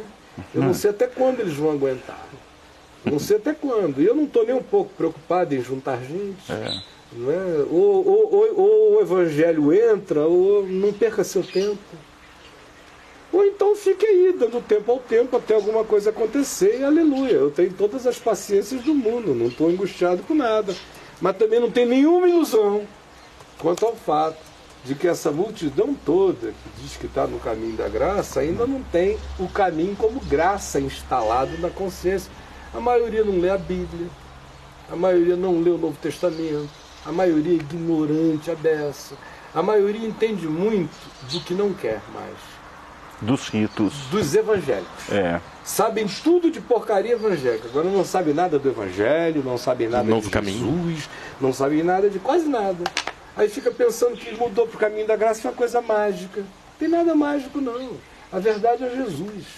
Ou anda com Jesus e se blinda inteiro e o maligno não lhe toca, ou não venha pensando que existe uma magia, uma aura salvo-conduto, no caminho da graça, que agora só porque o indivíduo concorda que o fim da lei é Cristo para a justiça de todo aquele que crê, que está tudo resolvido. Ora, ficará tudo resolvido quando, em querendo assim, ele viver pela fé a justiça do Evangelho todo dia, como confiança, como verdade que alimenta a consciência dele. Aí a graça de Deus vai estar semeada e crescendo no coração dele. Do contrário, ninguém fique pensando que existe uma aura no caminho da graça, não existe lugar nenhum se ela não se estabelecer no coração do indivíduo. Eu não estou oferecendo cobertura espiritual a ninguém. Não, né? Não. Deus me livre de pecar contra o Espírito de Deus, Amém. Contra o Evangelho, Amém. Contra Jesus e contra o desejo de Deus de ser o seu Deus. Eu não dou cobertura espiritual nem a mim mesmo. Como é que eu iria oferecê-la a você? Quem oferece é louco, bilhões de vezes louco. E se tiver consciência do que está fazendo, é charlatão e estelionatário. Cubra-se você mesmo andando pela fé em Jesus, e aí nenhum maligno jamais vai tocar você nem ninguém. Caio, eu lembro de uma história que você contou, não sei se foi num congresso da Víndia ou lá na Betânia, de um pastor que tinha desafiado um feiticeiro, e porque a vida dele não estava reta, não estava conforme o evangelho, ele Foi em Manaus. Pois é, ficou endemoniado, e chamaram, né, para Numa reunião. Ele é pastor presbiteriano independente hoje. Acho que é bem ilustrativa essa história, né? Ele foi ser missionário no Amazonas, se não me engano ele era do interior de Minas, formou-se no seminário presbiteriano e foi enviado pela Igreja Presbiteriana Independente para ser missionário no interior. No interior, isso já tem 34 anos mais ou menos. Lá no interior, ele era muito lascivo. Tinha uma lascívia terrível. E a cabocada, a mulherada amazônica, é o pau que dá no Chico, dá no Francisco, né? Não querem saber. Aí ele foi lá para uma vila pequena, não sei o quê, e as meninas são afoitas mesmo, né? E não tem nenhum problema com isso. Aí ele levou uma cabocla para trabalhar na casa dele. E a cabocla, meu amigo, deu-lhe umas violentas, ele ficou alucinado, e elas fazem com aquela... cheia do gás. Com aquela intensidade de peão que rodopia. Eu só sei que o missionário se alucinou e não conseguia mais parar o processo. Mas ao mesmo tempo ele queria ser crente na vila. Aí um dia ele encontrou um feiticeiro lá local e resolveu falar de Jesus ao feiticeiro. Aí o feiticeiro, com a paranormalidade dele ou com a instrução espiritual dele, por qualquer das duas vias, ou por fofoca na cidade, que pode ser a terceira, falou para ele: você está pensando o quê? Que eu não sei que você transa com aquela menina que é empregada lá na sua casa todo dia? Assim, assim, assim, assim? Você não tem autoridade para falar comigo, não. Os meus espíritos vão fazer você rodar igual bolinho na frigideira. Aí o cara voltou para casa e ele me disse que com aquela coisa impressionada. Aí naquele dia ele já não quis pegar a menina. Hoje não sei o quê. Deixa eu ver se eu me santifico. Rodando. Na frigideira. Aí o que acontece? Coitado cidadão, né? Aí ele disse, quando deu meia-noite, ele com tanto medo, quando deu meia-noite, ele sentiu assim que parecia que uma luz fluorescente. Não, vai acabar quando acabar agora. Uma luz fluorescente foi iluminando assim, o lugar. Aí o olhar dele foi ficando iluminado, assim, fluorescente. Aí ele foi sentindo uma dormência. Aí ele começou a querer falar e ele não conseguia falar. Ele só conseguia dizer blasfêmia sobre Jesus. Aí ele queria reparar a blasfêmia e só falava blasfêmia, blasfêmia, blasfêmia. Aí a mulher dele se apavorou. Ele ficou 15 dias lá sem dormir falando blasfêmia. Aí levaram-no para Manaus. Aí o pastor da igreja presbiteriana independente à época, que era um homem muito piedoso, mas que tinha sido ensinado que demônio não existe, essa coisa toda, já acreditava nisso por causa do papai e de mim. Nós éramos amigos dele, ele via que a gente era sério, não dava para brincar com aquilo. Mas ele mesmo não tinha nenhuma prática. Aí ele chega de súbito com esse indivíduo lá em casa. A primeira coisa que ele faz, é uma pena, eu não sei se a minha irmã Sueli está assistindo lá em Manaus, ela lembra muito bem, ela era novinha, ela tinha uns 17 para 18 anos, jovem, com as coxas grossas, e a saia naquele tempo era assim no joelhinho por aqui, né? Uhum. Aí a minha irmã vinha lá de fora do quintal, entrando na sala para subir, e ele estava lá, né? Falando blasfêmia, tudo que é blasfêmia que você puder imaginar, o pastor falando. Né? Aí, e a lascívia também vinha junto com a blasfêmia, porque aí no meio de tudo ele falava de que ele queria mulher, que era mulher, que aí blasfemava. Aí por nisso a minha irmã vem passando, quando ele olha para minha irmã, ele diz... Eu só não ri porque era sério demais, mas depois, papai, depois que ele ficou livre, a gente deu umas boas risadas. A coitadinha ficou vermelha. Por que falou, cara? Porque ela vinha passando e ele falou, ai, que coxa! Ai, Jesus! E ela, por aqui. Aí foi bem. A gente ficou lidando com o homem, aí nós vimos que ia demorar, que lá em casa não era o lugar correto, e nós fomos para o templo da igreja de um amigo nosso, lá de um colega muito querido, o pastor Israel Guerra. Aí ficamos com esse homem lá, sei lá, de 9 da noite até 5 da manhã, 6 da manhã. Só que esse amigo, àquela altura, ele estava muito influenciado por umas práticas hiperpentecostais com as quais o papai e eu não concordávamos. Então nós passamos quase a noite inteira tentando diminuir a overdose do que estava acontecendo. Eu só sei o seguinte, que quando deu por volta aí de 2 ou 3 da manhã, eu cheguei à conclusão de que aquele não era um caso de expulsão de demônios. Embora o nosso amigo fosse infinitamente mais experiente e rodado do que eu fosse só um garoto de 19 anos de idade, eu estava com aquele temor de dizer a ele que eu achava que ele estava fazendo a coisa errada. Mas quando deu aí 2, 2:30 da manhã, eu perdi o temor. Eu falei no ouvido do meu pai disse, não se iniba. Eu também acho que você está certo. Pode fazer o que Deus colocou no seu coração. O papai nem foi fazer, ele disse para eu fazer. Aí eu levantei e falei, meu irmão, eu não acredito que seja isso. Deixa eu lidar com essa questão por um pouco. Sente aqui com o papai. Aí eu comecei a tratar com o indivíduo, não mais com o demônio. Chamando pelo nome dele. Fulano, olha, eu sei que você está aí. E o que está acontecendo com você é uma dissociação, de fato. Existe, a sua culpa é tão grande que deflagrou um processo inteiro que faz você querer se acusar como um diabo em relação à sua culpa. Mas Jesus já perdoou você. Você está perdoado. E fui falando para ele de Jesus. Só preguei a bondade e o amor de Deus por ele. Aí ele começou a chorar, eu chorando, fui falando. Foi.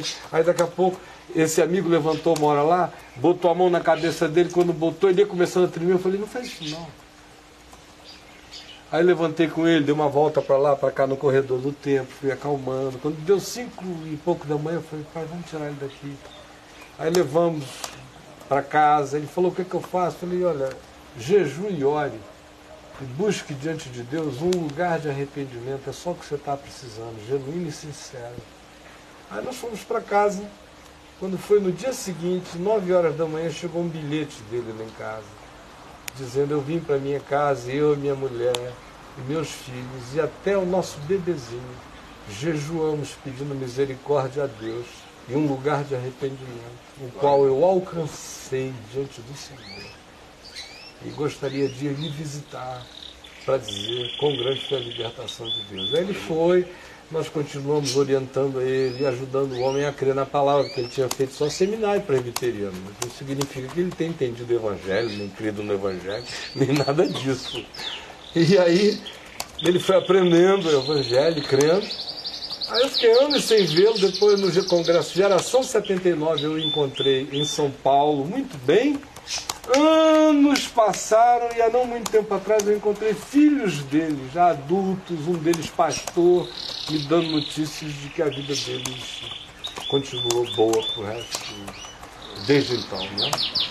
E o nosso tempo acabou, é a informação que infelizmente a gente tem. Deixa eu falar só mais uma coisa. Tá, à vontade, querido. O pastor Marcos Chaves, missionário da Convenção Batista, pede orações por aquela gente e sua família, que ele é missionário entre os índios lá. Sobre que família? Sobre as famílias dos índios que estão passando por isso, ele bom. pede, ele é missionário lá, está nos assistindo. Tá bom. E Moisés pede um bate-papo sobre os livros apócrifos, quando você puder. Muito bem. Vamos fazer isso, mas vamos também lembrar que a gente tem que não só lidar com temas que possam soar de interesse acadêmico, mas também lidar com algumas questões como a gente fez semana passada, como a depressão, que a gente viu a demanda extraordinária, o interesse absurdo. Né? Mas a gente vai 1, 2 vezes na semana introduzindo um tema um pouco mais acadêmico, vamos supor, ainda que acadêmico não seja o modo como a gente a minha curiosidade, não, a minha, pessoal, não é nem por ser geralmente é uma curiosidade acadêmica para a maioria das pessoas. E não é para grande. Então, a gente vai sempre intercalando de modo que essas coisas sejam feitas sem ser em detrimento umas das outras, tá bom? Então, vamos orar, e eu queria pedir a você, Anderson, para orar por isso que a gente conversou, pelo pedido de oração do nosso amigo. Sobretudo, eu queria que você orasse pela Áurea, que foi quem falou. Se alguém está no caminho, pode ser atormentado em sonho, porque ela precisa só tomar posse pela fé, da segurança que ela tem em Jesus. E saber que toda culpa, pecado, transgressão, tudo isso está apagado e lavado. Às vezes a pessoa está só sofrendo os ecos alimentados pelo medo de algumas ocorrências passadas. E como ela provavelmente tenha deixado a estrutura religiosa a qual ela estivesse acostumada e tenha vindo para o caminho da graça, onde as coisas são totalmente soltas, no início, essa é a sensação, para algumas pessoas que estavam acostumadas a ordens, a mandos, a comandos, a isto e aquilo, parece que fica um vácuo. Às vezes é esse vácuo que gera essa fragilização que dá para o indivíduo aquela sensação de desguarnecimento que acaba remetendo para uma segurança que diz: será que eu estou desprotegido? Isso mesmo. Isso acontece todo dia, eu vejo, eu trato disso o tempo todo aqui, nesses últimos 5 anos, direto. Especialmente evangélicos que tiveram a origem que você teve, que não é o seu caso. Não é que vieram de uma seita como a seita da qual você veio, da seita evangélica. Não é? Aquele tipo de seita gera essa insegurança poderosa. Mas quando eu saí de lá, eu fiquei. Não, mas quando eu saí de lá, eu também sofri muito. Eu fiquei embarquei em medos. Paranoia. Embarquei.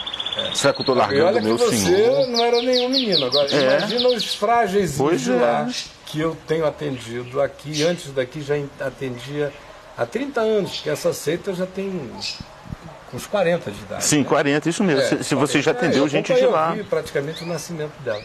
Então, aquele tipo de seita, quando o cara faz a transição, sai daquilo ali e encontra Jesus, o Evangelho da Graça, que é aquele que estava acostumado na marionete, na condução do pode, não pode, é isso, aquilo, aí ele chega e diz: olha, você diz, leia o Evangelho, abrace conforme a sua consciência. O que a sua consciência diz? O que o Evangelho está dizendo? O que o Espírito está dizendo? Aí no início ele gosta, Depois de 1 mês, 2, 6, ele começa a se sentir assim meio inseguro. Ele começa a sentir falta do pajé, do xamã, daquela coisa toda, do ditador. Aí faz essa barrigada, quando alguns medos voltam e alguns oportunismos aparecem. Vamos orar então? Jesus amado, nós te agradecemos pela bênção de podemos estar juntos e conversando sobre esses temas, te rogando que o Senhor firme os nossos pés no Senhor, ó Pai. Firme o nosso coração, a nossa mente, nos livrando de tudo aquilo que nos acusa, ó Pai, uma vez que a nossa decisão, nossa prioridade, o nosso rumo é o Senhor. Nós queremos mais e mais de Ti, ó Pai. Rogamos por tantos e tantos queridos que nos ouviram nesses momentos aqui, que podem estar passando por tribulações, por assombrações, temores noturnos, sonhos, ó Pai. Todo tipo de opressão, os mais variados graus, que o Senhor possa estender a Tua mão libertadora, Senhor, visitando cada coração que se abre pelo ouvir em fé no Senhor, ó Pai. Nós temos aprendido e experimentado essas coisas maravilhosas do Senhor, que é luz, que é paz, que é sal na nossa vida, e sabemos que o Senhor pode fazer isso e muito mais na vida de todos esses queridos que nos ouvem, ó Pai. Rogamos pela Áurea que fez essa pergunta, o Senhor possa visitar a casa dela, o coração dela, a mente dela, Senhor, iluminando, trazendo a confiança de que, uma vez que a raiz da nossa vida seja aprofundada no Senhor, não existe nada que possa nos atemorizar, nada que possa nos assombrar, porque o Senhor é a nossa rocha, o Senhor é a nossa âncora, é a nossa confiança, Jesus. Te rogamos pelas tribos indígenas, por todo esse trabalho missionário verdadeiro, genuíno, de pessoas que têm dado sua vida para traduzir linguagens tão distintas, tão desafiadoras para um alfabeto próprio, para que a escritura ou partes dela seja escrita, possa se tornar acessível para tantas e tantas pessoas, comunidades isoladas. Abençoa, Pai, todos aqueles que levam a sério o Teu nome, que procuram dar sua vida pela causa do reino, pela causa do bem ao próximo. E nós te rogamos que a Tua mão seja adiante de todos nós, Pai, unidos pela mesma fé, pelo mesmo Espírito, libertando os encarcerados, Pai, trazendo vista aos cegos, trazendo movimentação aos paralíticos, ó Pai, trazendo ouvido aos surdos. Em nome de Jesus, sopra sobre nós e vai diante de nós, porque nós te seguimos e não queremos outro que não o Senhor na nossa vida. Em nome de Jesus. Amém. Amém, Senhor. Graças a Deus. E Áurea, Amém. fique livre se for com você. Em nome de Jesus. Creia, levante e ande. Seta nenhuma mais vai chegar em você. Um beijão a todos. O dia está se pondo em Brasília. Tchau. Amém.